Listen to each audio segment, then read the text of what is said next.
2 lessons from that. Like, triathlon is going to set you right when you try to step out of line just a little bit, right? And like, when you find nutrition that works, just stick with it.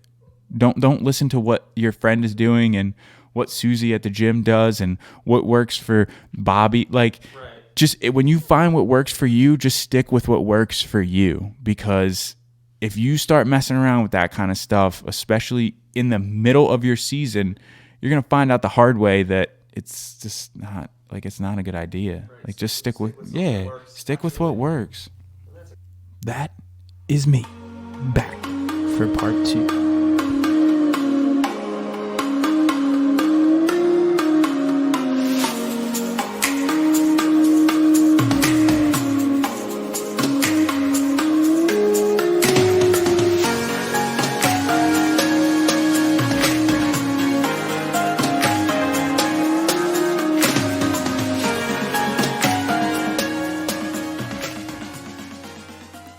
Hello, my friends.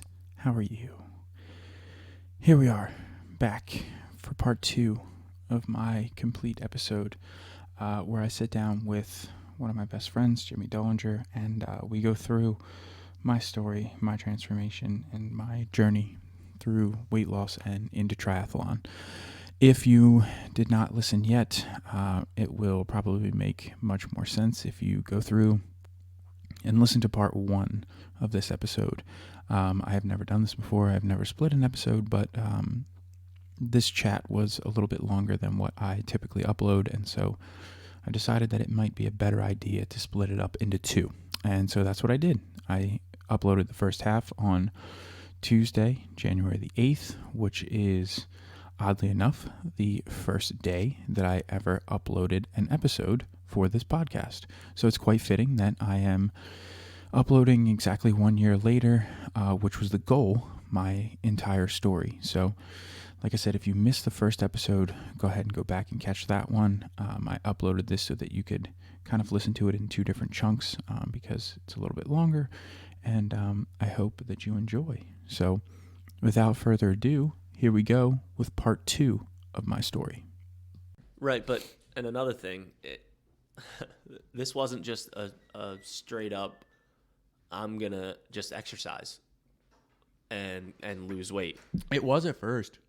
Was it? It was at first, yeah. So, like, when I first started, I got the plan from you, and I don't even know if I downloaded MyFitnessPal, like, within that first week. I mean, I did download MyFitnessPal because I knew that I needed to, like, at least track my calories, calories in versus calories out. Like, right. I knew that I needed to at least do that in order to lose weight. So, mind you, I had you as an athletic trainer on my side, but I also went through a health and phys ed program. Like, I had to take strength and conditioning class. Right. Like, I had a very basic understanding of what I needed to do. Right.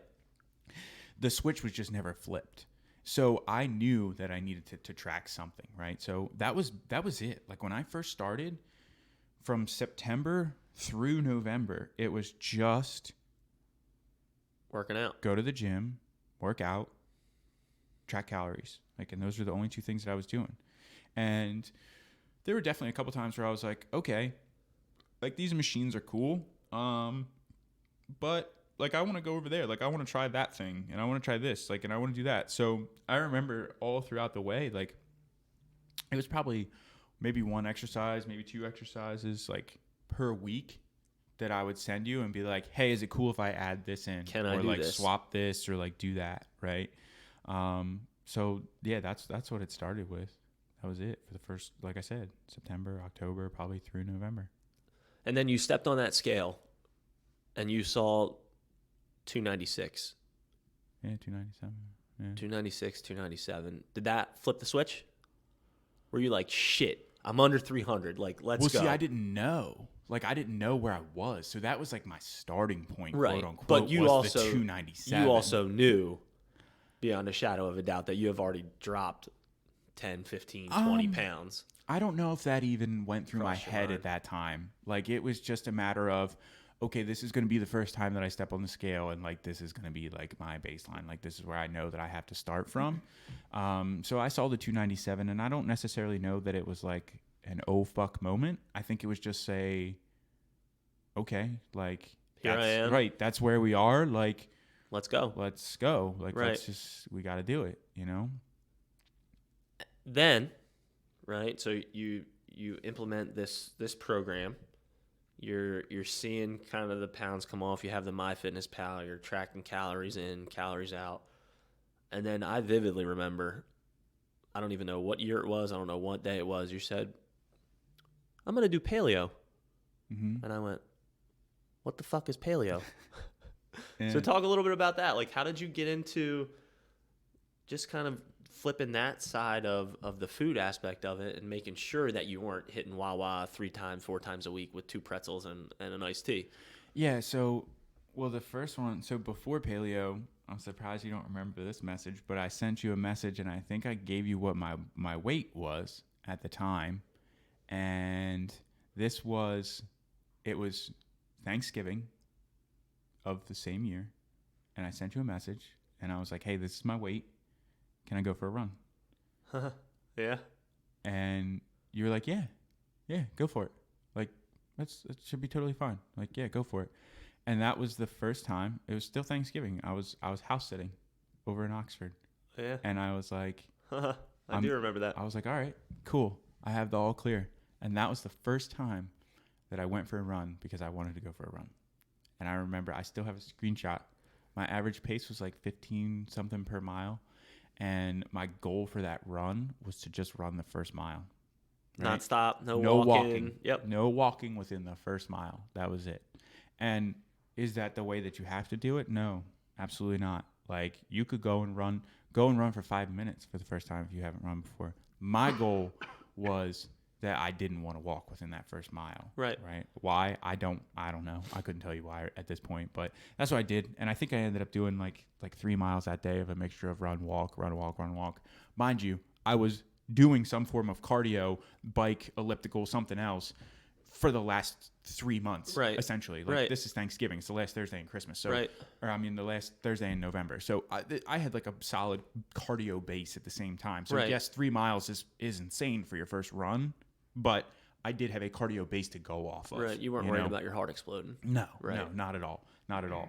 So, but back to your question, the paleo thing that came into play, that actually came into play in the spring after I had started because I decided that's what I was going to do. That was like my Lenten sacrifice. So for the Catholics that go through Lent leading up to Easter, as a kid, you're usually taught to give something up. So I was like, well, I'm going to give up like all of this other stuff. And the reasoning behind it was because after I had done a lot of like reading and stuff online, like you start to learn that yes, calories in, calories out is good to get you started, but then there's some other tweaks and some other things that you can change that are going to help you with your weight loss. So I had actually hit like a plateau with the weight loss, and I didn't see any change for probably like about a week or so.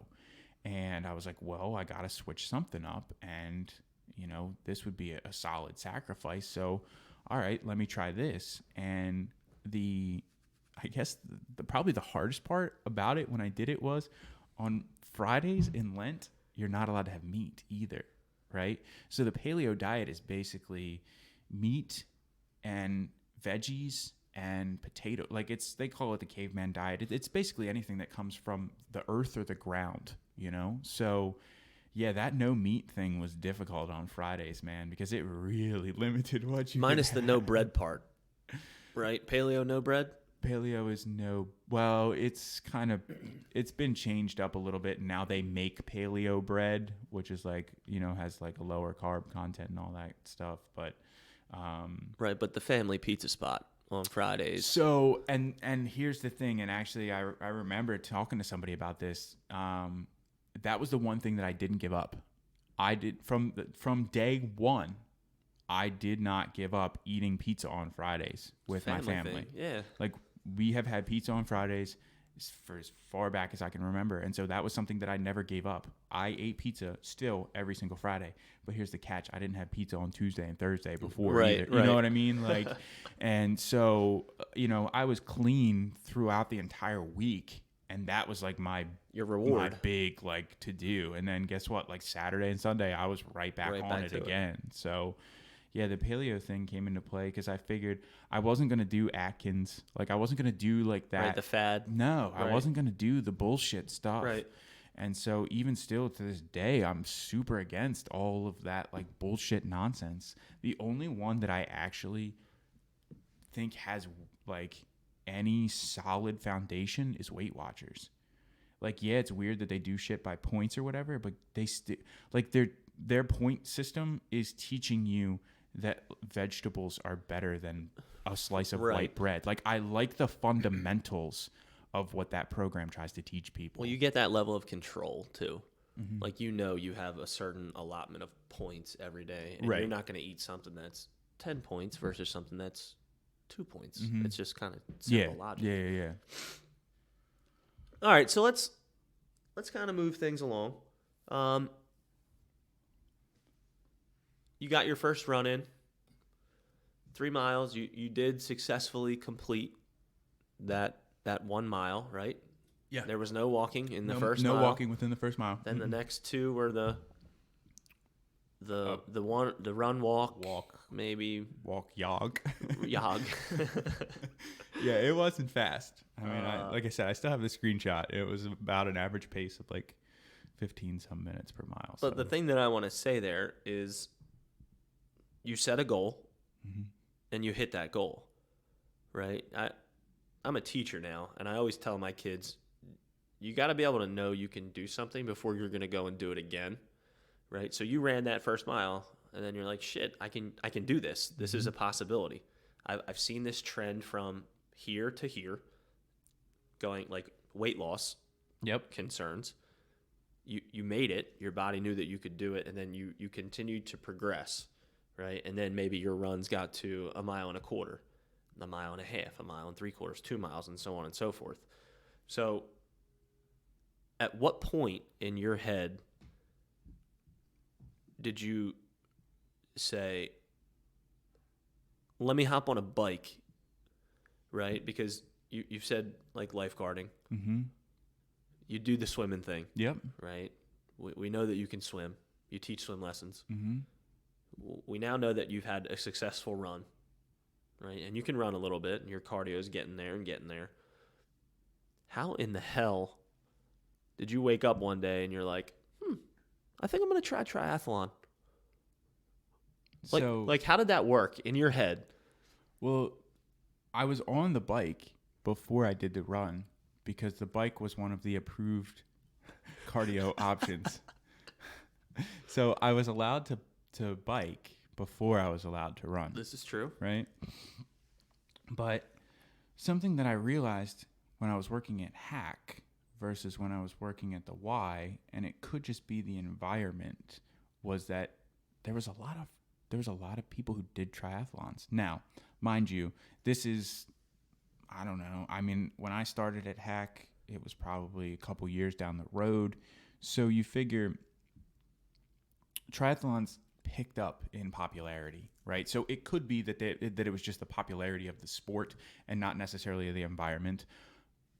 It could also be the environment because triathlon's an expensive hobby to get into. And if you're at Hack, you have a little bit more money, than maybe somebody who is a member at a YMCA. Right. I mean, it's just... No offense. It's just, it is what it is. Whatsoever. Right. I mean, but we're talking about a very exclusive health club versus the YMCA. It's just, it is what it is. It comes with the territory. So, I mean, I started noticing some of these triathletes and I was like, oh, wow, like, I can swim because I've been swimming, right? I mean, I have to swim at least 200 to 300 yards for lifeguarding. Right. Okay. And I did swim a little bit for some of my cardio, just to switch it up. And I was like, well, I've been riding a bike, right? Like, I mean, I've been doing like spin class and stuff like that. So, okay.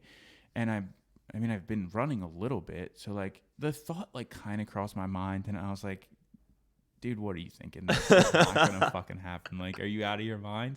So like, I like initially just like shut the idea down completely. Like I was like, it would be cool. That'd be an epic story, but no, Like it's not gonna. No, we're not doing that. Like, just stick with what you're doing right now. Right, It's working everything's just going fine. gravy. You know. Right. So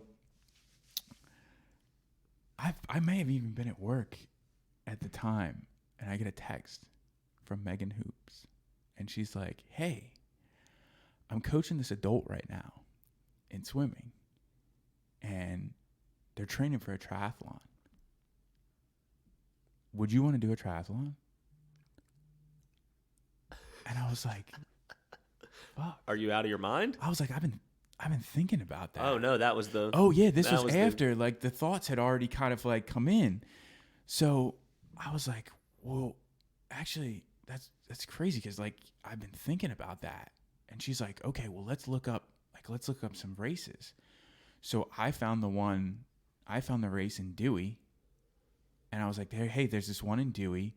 You know, like it's an ocean swim, but that's not too bad. Like we should be able to handle that. Like, and you know, then it's like the bike and run right through Dewey. Like, you know, we could swing that. I've been down to Dewey a couple times. I like to party. So we won't get into those stories. But so she comes back. She was like, we were like almost ready to sign up for Dewey, and she's like, wait, I found this one in Atlantic City. And so we're looking at the course, and the swim is in the back bay versus in the ocean. And I was like, nah, that's it. That's the one we're doing. Like, let's sign up. Let's do this. So we signed up for that one. And that was in the like late winter, early spring that we had signed up for that race. And the race was in September. So it would mark almost exactly a year after I had started. To the decision of, let's get this show on the road. Absolutely. Right. Absolutely. So I was like, this fits perfect. This fits absolutely perfect. I didn't get a bike until June. Like I didn't have my own bike until June. And what was that bike like?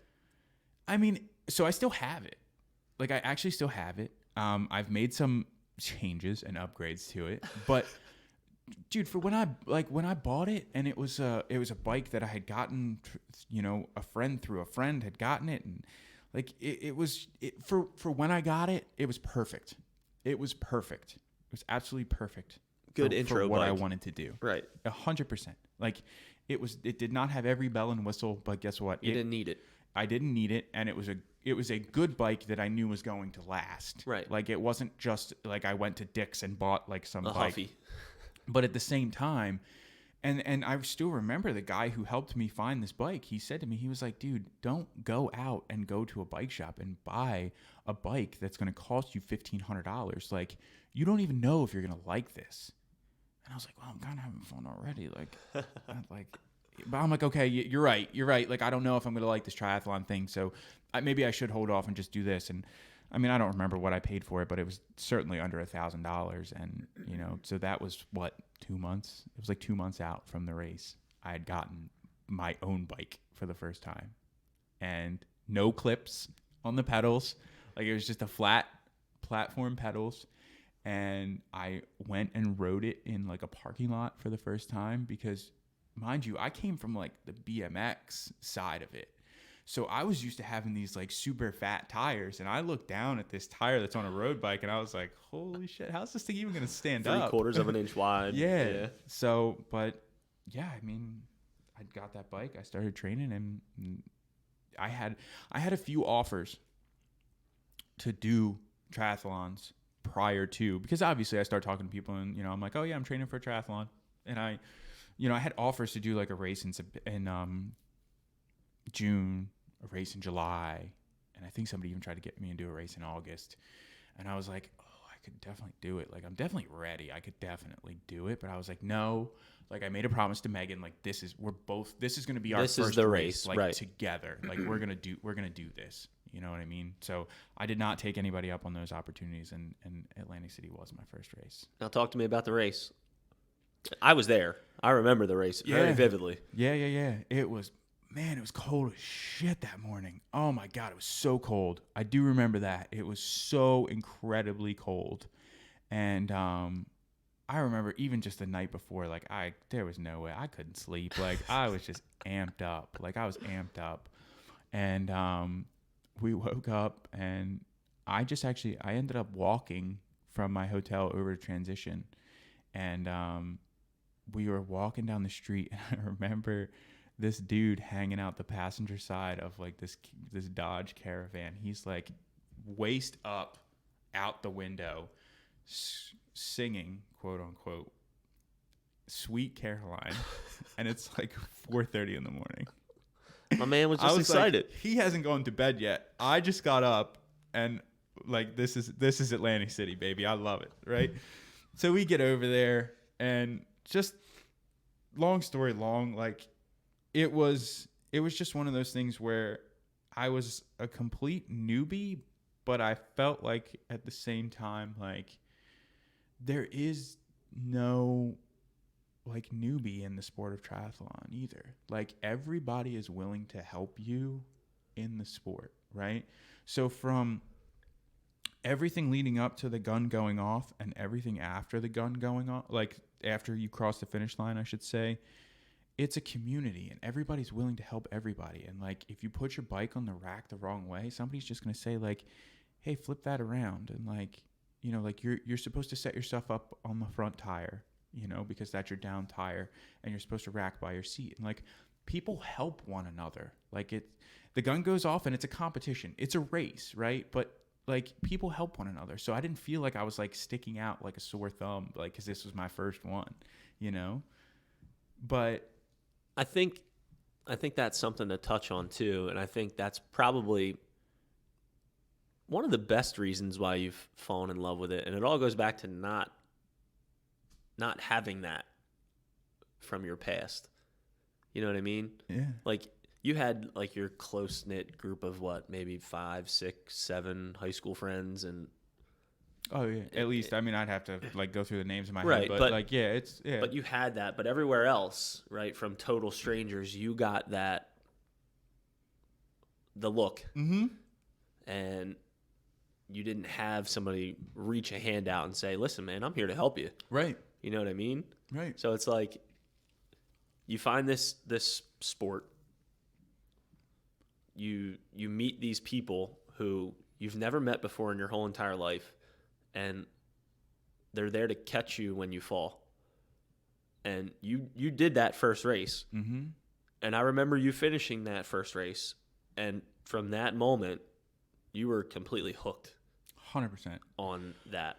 Yeah, and I was hooked before I even knew like what the results were from that race. Like I finished that race, and I was like, I was so ecstatic. And it's funny because I remember I came off the bike and I got onto the run, and there was this guy that went off on the run, like right in front of me.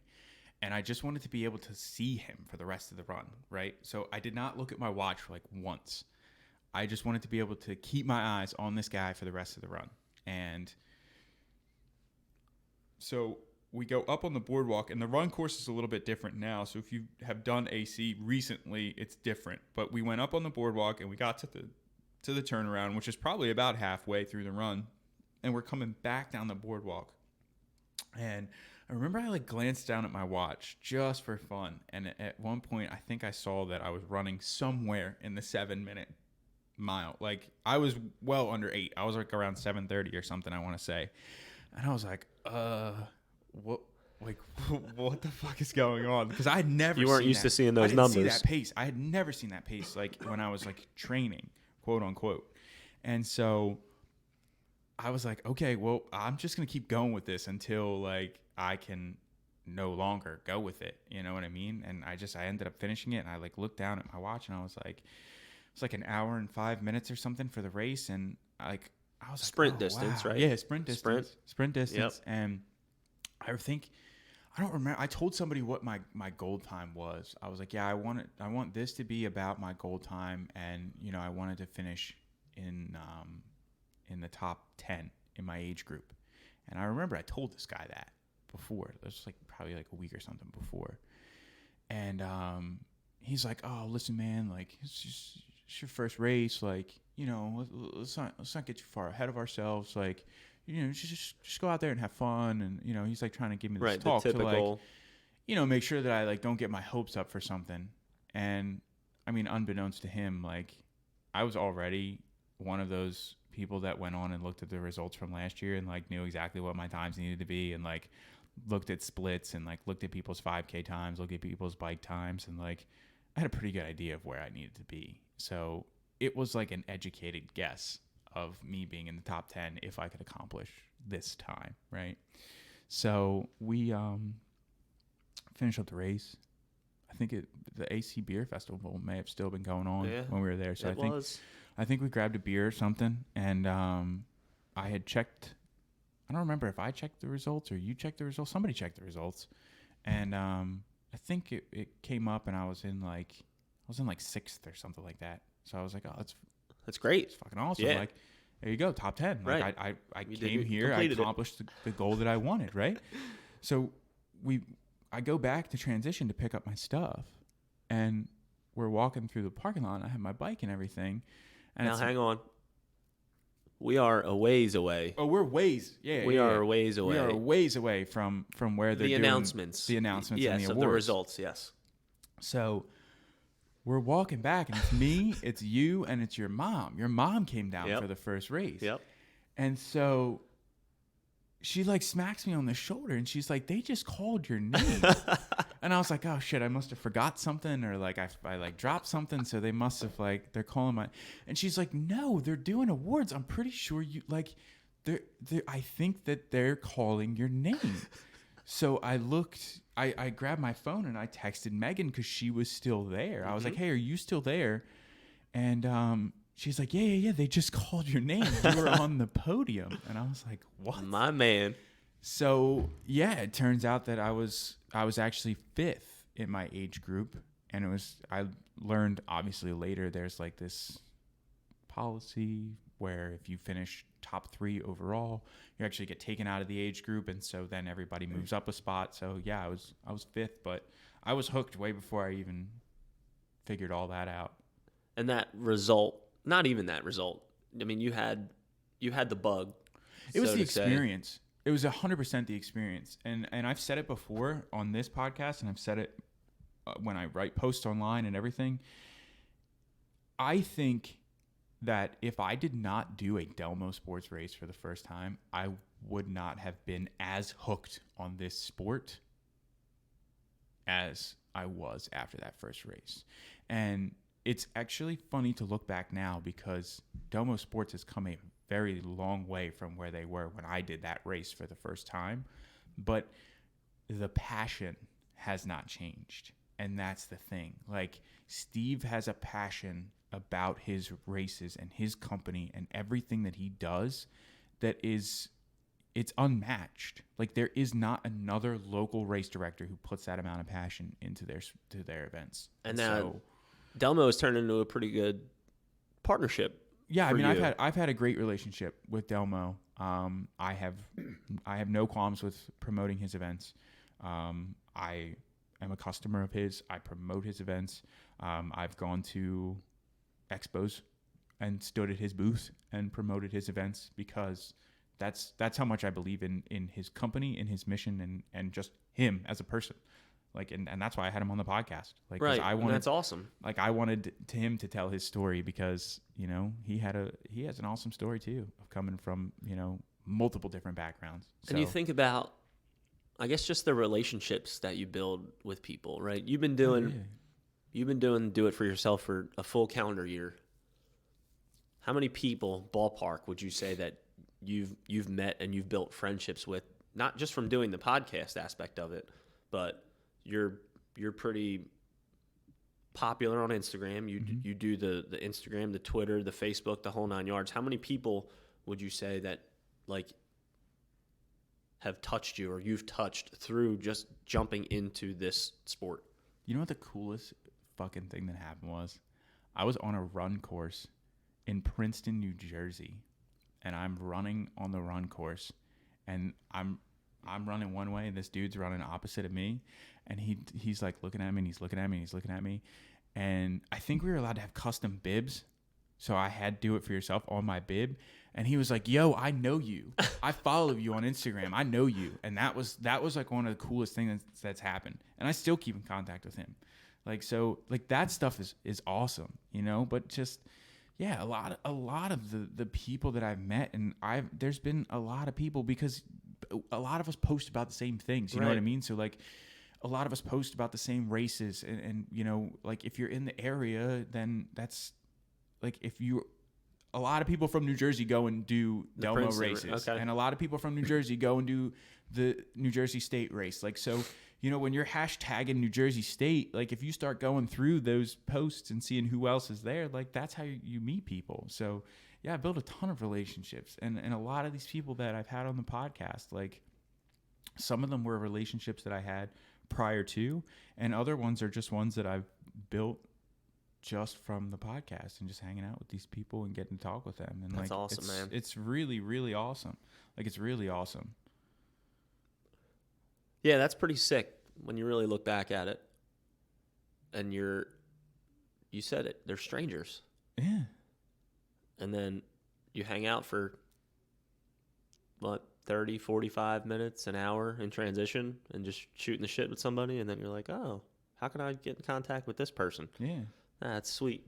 I mean, and some, like, even I just did Jersey State this past season. It was like one of the first times that I've done Jersey State.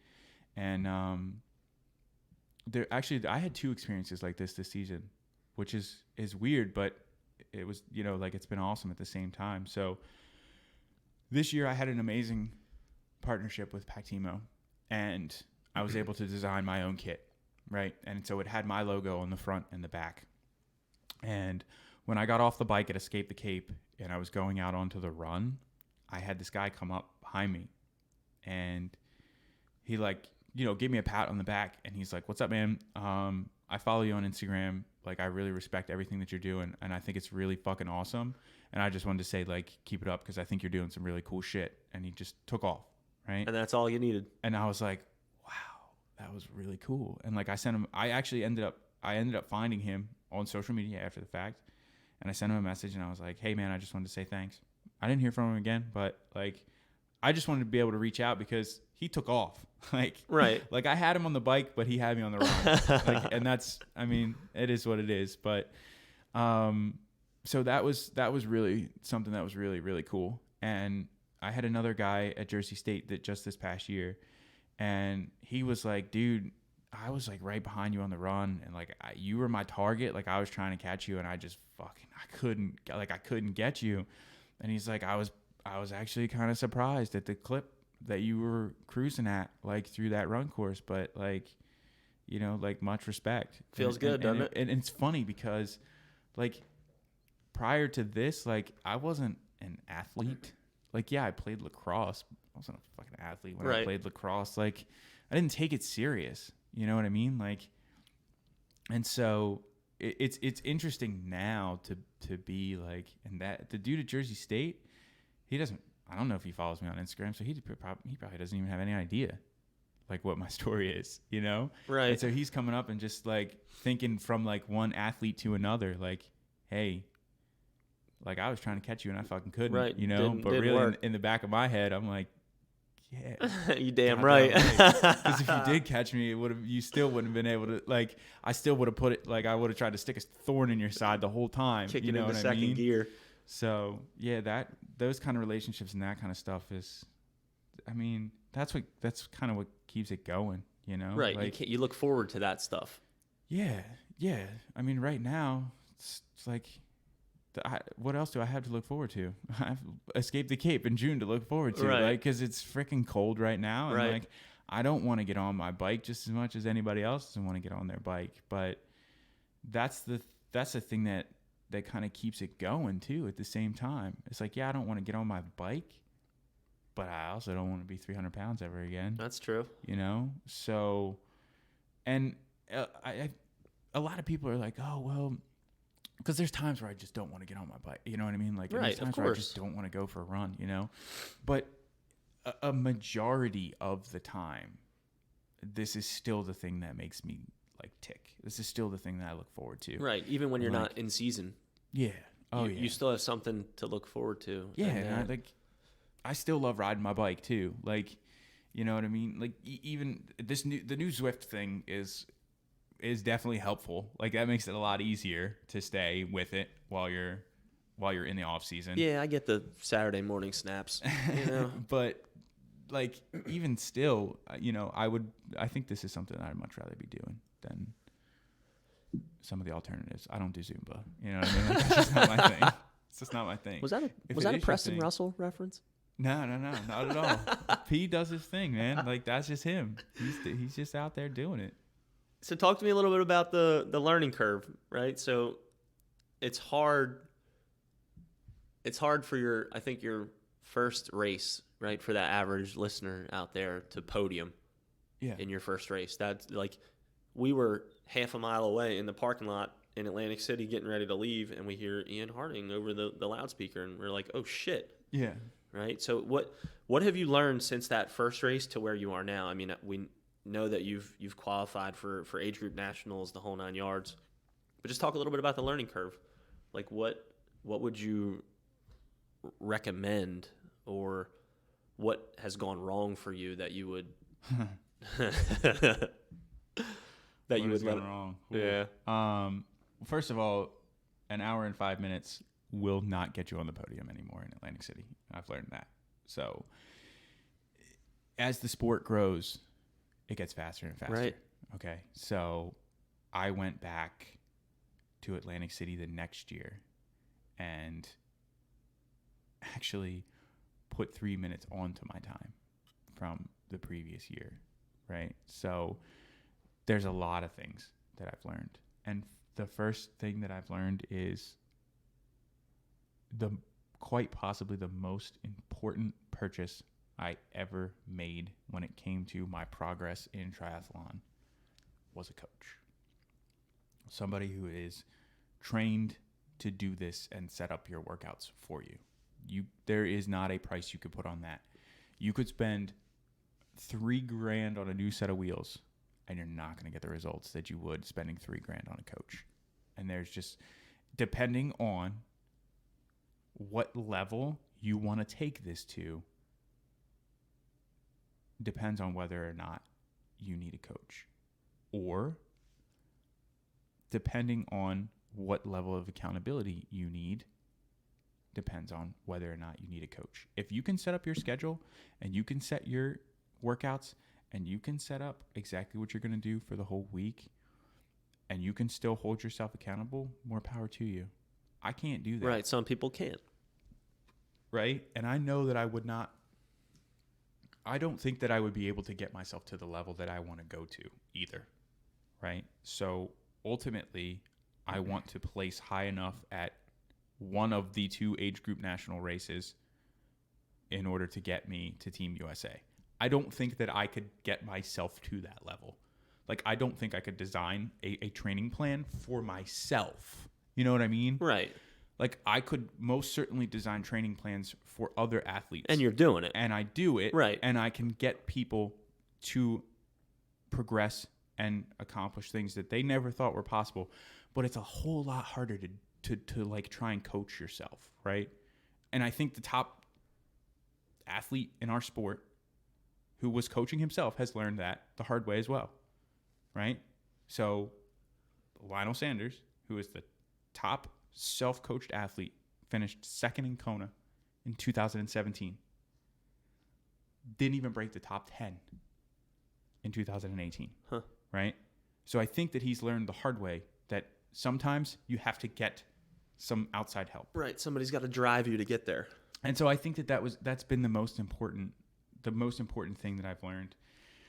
And the other thing is, like, you can't take this sport too serious either. Like, there's always going to be something that sets you right when you start to get a little out of line. And I figured that out the hard way too. Example. At New Jersey State, the next year after I had done it for the first time, I decided that I was in so much better shape that I was going to basically do the swim, treat the bike as an all-out bike ride, and then, quote-unquote, hang on for the run. Mind you, this is an Olympic distance, right? Well, they cut the bike short by like 5 miles. So it ended up only being a 20-mile bike ride instead of the 25, whatever it was supposed to be. So I was like, oh, that's perfect. I've ridden 20 miles hundreds of times. Like I'm even better off. And I made a big mistake. And it was horrible. That was the worst run I've ever had in my life. It was the most agonizing 10K I think I've ever done. And the other thing was I was playing with my nutrition that year. And basically at every single race, I was trying a different nutrition plan. And that was a horrible, horrible idea. So 2 lessons from that, like triathlon is going to set you right when you try to step out of line just a little bit, right? And like when you find nutrition that works, just stick with it. Don't listen to what your friend is doing and what Susie at the gym does and what works for Bobby. Like, right. Just when you find what works for you, just stick with what works for you. Because if you start messing around with that kind of stuff, especially in the middle of your season, you're going to find out the hard way that it's just not, like, it's not a good idea. Right. Like, stick with something that works. Absolutely. With what works. And that's across the board too. Yeah. If it ain't broke, don't fix it. Yeah. If you want to lose weight, like find an activity that works for you, that you have fun with. If that's playing full court basketball every Wednesday morning with, 10 guys, go for it. Whatever, go for it. Right. Hit it. Do it for yourself. Right. Exactly. Exactly. All right. So talk to me a little bit about what are your plans from here on out? I mean, we're obviously the end of December. Mm-hmm. New Year's starting a couple days. What do you got on the docket for your upcoming tri-season?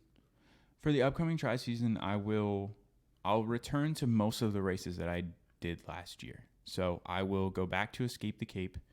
I'll go back to New Jersey State, and I will go back to Cleveland for nationals. So that's my first 3. Like that's my first 3 months. That's June, July, and August, right there. Boom, boom, boom.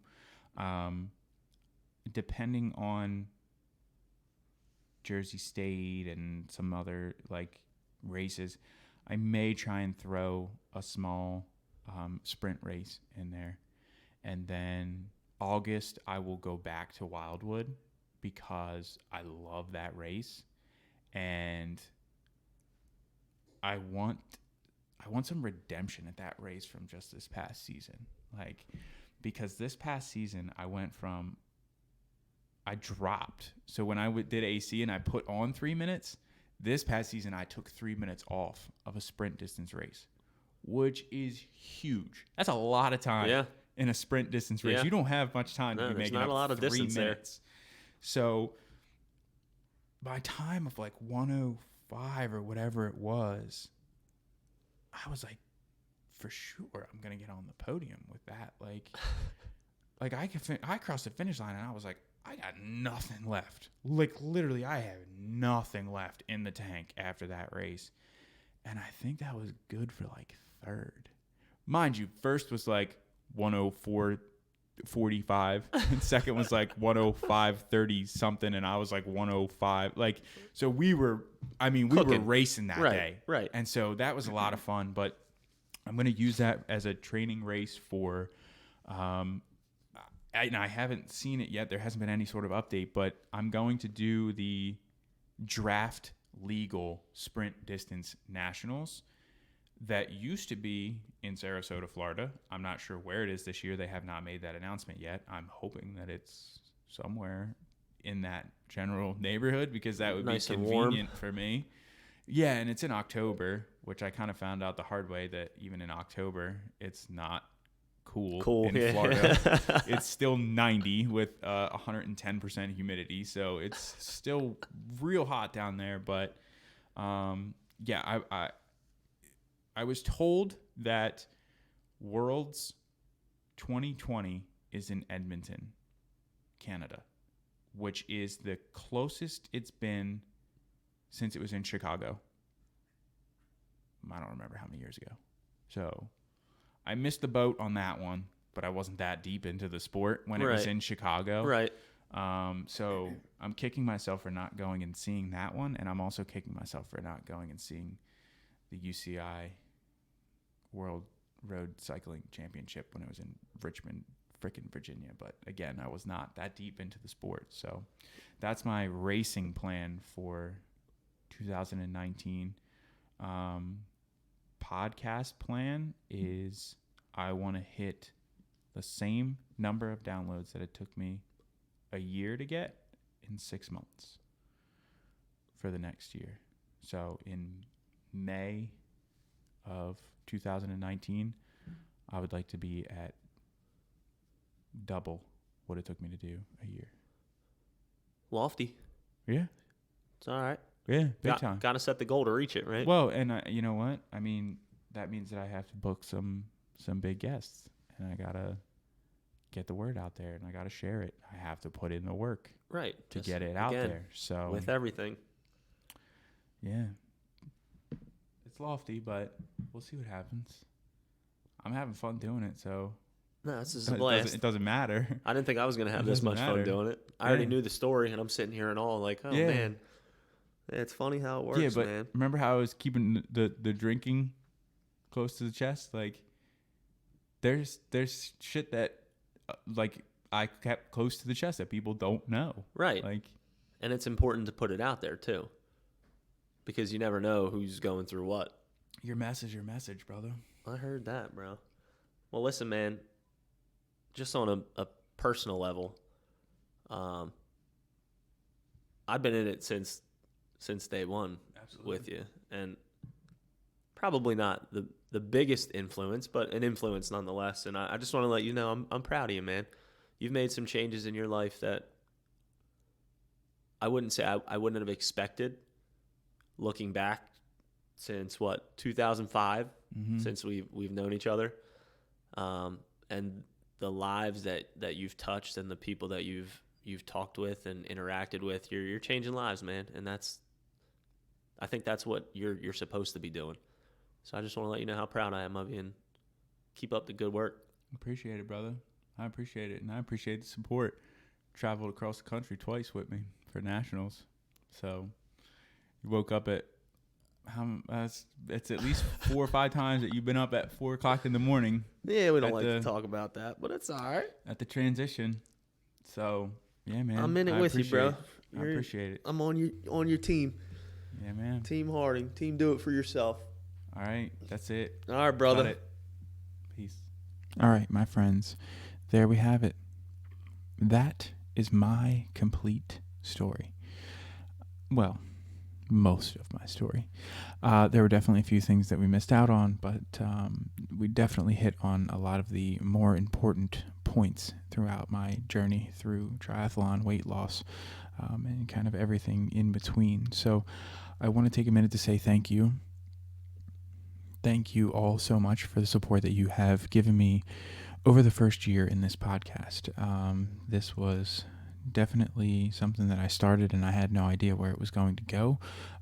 But this is truly, it's been an amazing journey in this podcast world, and I'm really looking forward to sharing more episodes and continuing on this journey with all of you. So thank you for your support. I really appreciate it. Thank you for sharing the show with your friends, linking up with guests, letting them know when they have been on. Just all of the support that I've received. I am very, very grateful for that support. I am very grateful to have the chance to sit down with such a good friend, Jimmy Dollinger, one of my best friends, and really go through this story with someone who, there isn't somebody who knows the story better aside from myself. So it was cool to have a fresh set of eyes, a fresh set of outside eyes to take a look at this and kind of go through it with me. So not only do I appreciate you for getting me started, Jimbo, but I appreciate you for being willing to sit down and jam with this and jam with me. So thank you, everyone. I appreciate it. I look forward to seeing you back here next week, where we are back to our regularly scheduled program.